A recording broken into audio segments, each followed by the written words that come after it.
If you're controlling the algorithms, you are controlling what users see. Every day I wake up trying to cast doubt into the mind of the people. Here's my hot take. I think what Trump is doing is not far off what the EU has been doing. It's underinflated. Haters hate.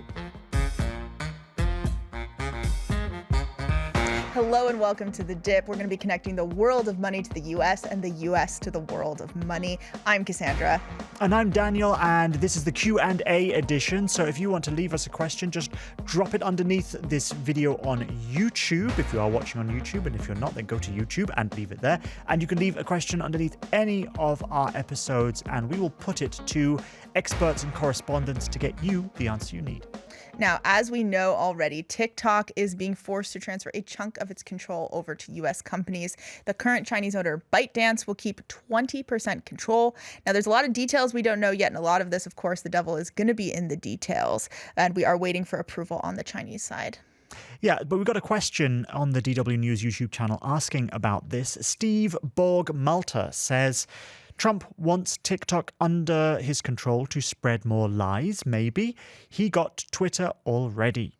Talking about Musk and Trump. An ally of Trump, and all of this. So will the US controlling much more of TikTok somehow play into the government's hands? Well, we asked analyst Elizabeth Stevens of Geopolitical Risk Advisory for her take. Okay, to take a step back, TikTok and its Chinese ownership isn't only controversial in America, and it was controversial during Trump's first term. The Indian government actually banned TikTok for Indian users, and they were able to do that because they had public support within India for that. It came after the border skirmish between China and India. Some Indian soldiers were killed. It is an app that enables the Chinese government to harvest data from American users. Now, if you subscribe to the view that China is America's strategic adversary, then in terms of national security, you would not want a Chinese company and thereby potentially the Chinese government to have access to that data. So that was the context for this originally. In terms of advantages to the Trump administration, well, Congress had decided that TikTok either had to be closed down in the US or ByteDance had to relinquish ownership control. So what Trump is doing, it isn't actually that out of line with what was intended. I mean, he's actually postponed any decisions around TikTok's sale. I think partly because he suddenly realized he was all over TikTok, and actually it was quite a useful platform for him. So in terms of American ownership, we've got a consortium led by Oracle, Silver Lake, and MGX, and we potentially have Abu Dhabi investors as well. The issue around control is the algorithms with TikTok. So the idea is that American companies, and this hasn't been agreed with the Chinese government yet, which is a crucial point, will control the algorithms. So if you're controlling the algorithms, you are controlling what users see.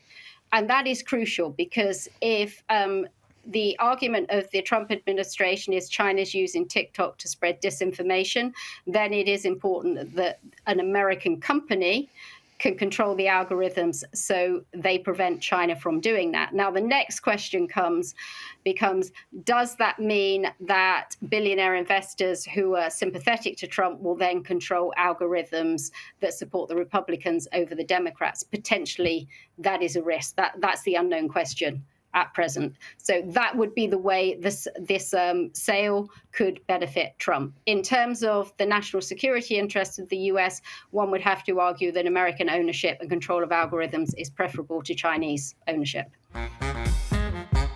So thanks to Elizabeth for answering that question for us. And it feels like it's kind of almost like a new tech Cold War. Is that too much of an exaggeration? I don't know. I mean, we've seen the same thing play out when it comes to the likes of Huawei or Nvidia. So the US issues a ban to try and limit Chinese tech or to prevent them from taking advantage of US tech. Right. Maybe when we look back at this, we'll have thought it was a bit too utopian for Silicon Valley to see itself as the center of a global platform, as the driver of the global tech industry, right? Sooner or later, something or someone was going to come along and upset the apple cart. Yeah, and it's not just even the business case. Like, I've got a grand new theory. Hold on to your hats, everyone. Drum roll. I mean, maybe I've not really invented this. Maybe it's actually something that's all over the place. But I think the vibes are more now that nation states are no longer tolerating foreign controlled platforms the way that they did, Yeah. at least where the core algorithm or the data control is in foreign hands. So Trump's method of cracking down, I think, is something that we're going to see more of in the future. And here's my hot take. You can hate it if you like, but I think what Trump is doing is not far off what the EU has been doing. Ooh, okay. Yeah, so Trump's method is more interventionist, but in the end, it's this same kind of goal, limiting what foreign platforms can do with your citizens' data. And so completely different approaches, but in the end, it's this idea that if foreign companies have in the entirety of control over what's happening with your citizens' data, then they can manipulate those citizens. Yep. They can send them propaganda, that they can abuse their rights as well. And whether it's Meta and it being cracked down on in the EU for misusing people's data, or whether it is TikTok for what was suspected as, monitoring journalists in the United States. Right. It's all this same kind of filter of let's not let these foreign powers have total control of what's shown to our citizens. So we also had a video out the other day which asked when China would become the #1 economy. And a number of you took us to task. You pointed out that by some measures, it already is #1. Here's one of those comments. Yeah, Huang Herman says the aim and conclusion of DW is to cast doubt on China being a leading economy in the world. In purchasing power parity terms, China is now the #1 economy in the world without any doubt. It is useless for DW to cast doubt in the mind of the people, but we will try anyway, won't we? Yeah, every day I wake up trying to cast doubt into the mind of the people. But no, we're teasing a little bit here. And we don't shy away from criticism here at DW. People often say, for example, that we're too negative on China. But let's look at it in another way. China is clearly an economic superpower. No matter what, two people like us say, that's just a fact. And where there is power, you should have some analysis and critique to help put things into perspective for you, right? And if you don't do that, you're just a PR person, right? And we're trying to be journalists, trying to be. Yeah, and who would want to work in PR, to be honest? But it's a serious question, of course. So is China the world's #1 economy or not? Well, we put it to DW's East Asia correspondent, Rick Glowert. Hello from Taiwan's capital, Taipei, where we're keeping a keen eye on China's economy. Well, when it comes to China's GDP, people in Beijing often point to purchasing power parity, which adjusts for China's lower cost of living and can have China's GDP coming out as higher than the US. In Washington, of course, they talk about nominal GDP in dollars, which has the US as #1. But one thing I've noticed in my reporting, and that many experts and analysts in this region will also warn you of, is that it's hard to get really good economic data from China. Data is often patchy or politicized, and sometimes key economic indicators are suspended. For example, when youth unemployment hit record highs, China simply stopped giving that data, and when it did reintroduce it, it had a different definition of youth unemployment. Other people say that even if China's GDP does surpass the US, that doesn't mean it will replace the US as the global economic superpower. China's sky-high debts, its shrinking population, and its crisis in the property market mean that many people just simply think that it cannot replace the US with its open capital markets and the US dollar as the trusted global currency reserve. Thanks for that answer, Rick. So basically, from what I'm gathering, China is ahead if you use their favorite model, and the US is ahead if you use the international standard model, though China would say it's a sign that the US is using the wrong model. Yeah, but when you really put it into perspective is when you use this kind of per capita model. So that is where you take the GDP and you divide it among how many people there are in the country. And China is still far behind when you look at the GDP per person. Of course, it's a huge country, right? But, China isn't just these massive tech megacities that you see. Yeah. They've got amazing technology, wonderfully developed cities. Fast trains, every factory ever. Absolutely. So you can see their raw economic power in effect there. But per person, it's actually much more of a middle income country compared to the likes of Mexico or Thailand. And when you measure it that way, it is just 1/5 the size of America's economy. Okay. And so this is an important measure because it measures like the effect when you take into account the size of your population, because that is where the wealth is supposed to be spread. Right. How thinly is it being spread? How thinly is Oh, it's concentrated, yeah. Yeah, so it's an important economic measure as well, but it's not the only economic measure. And that's not to say, like we've been saying, that China isn't an economic superpower, but you can't just look at one piece of data, right? With a country as big and as complicated as China, but like many countries, you need to look at several different ones to really see a country accurately.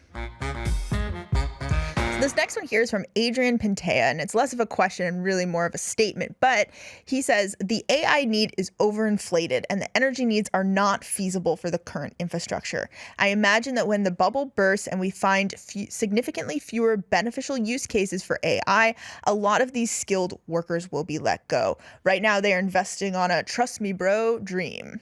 Trust me, bro. I trust you. That's my Californian accent, my Silicon Valley accent.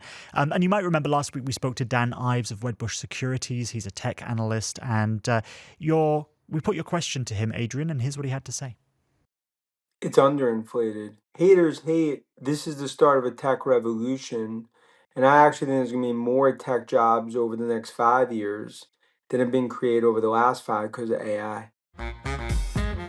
So, short and sweet answer there from Dan.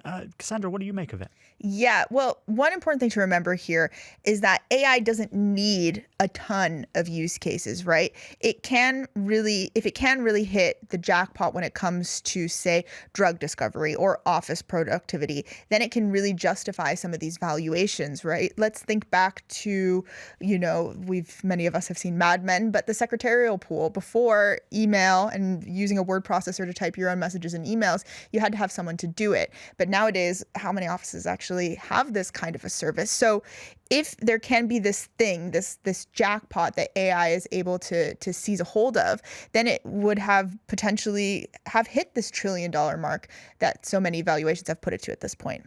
Yeah, and I want to touch on something that our questioner, nay, our interrogator, put to us about energy needs. The fact is that AI needs a ton of energy, of electricity to process all of the stuff that it does. And even as the chips start to get more efficient, the fact is that the workload that they're required to do becomes ever more because of the more complex the tasks that we're giving it. Whether it is now these video models that can create highly sophisticated videos, this is another thing that comes on top of the workload. So, I think that if governments don't start building the types of power plants, this power infrastructure that is needed that will be able to cope with this massive increase that is expected, this billions and billions of dollars that is expected to be invested in the server farms that are needed to power the AI, then I don't know if our existing electricity generation capacity will be able to cope with that load. And then in the end, that's going to drive up electricity prices for us all. So we've seen some investments along this line already, but could it be that an AI firm will own a nuclear power plant and that energy companies will be the new growth stocks? I think that's an interesting theory. I mean, it's a topsy-turvy world, but I think it could just happen. And that's all from us here at The Dip. Remember, leave a comment under this video or honestly any of our videos, and we're going to do our best to answer some of yours next time. And next time will be on Friday, where we'll be back with another episode of The Dip. Bye. Bye-bye. Bye-bye.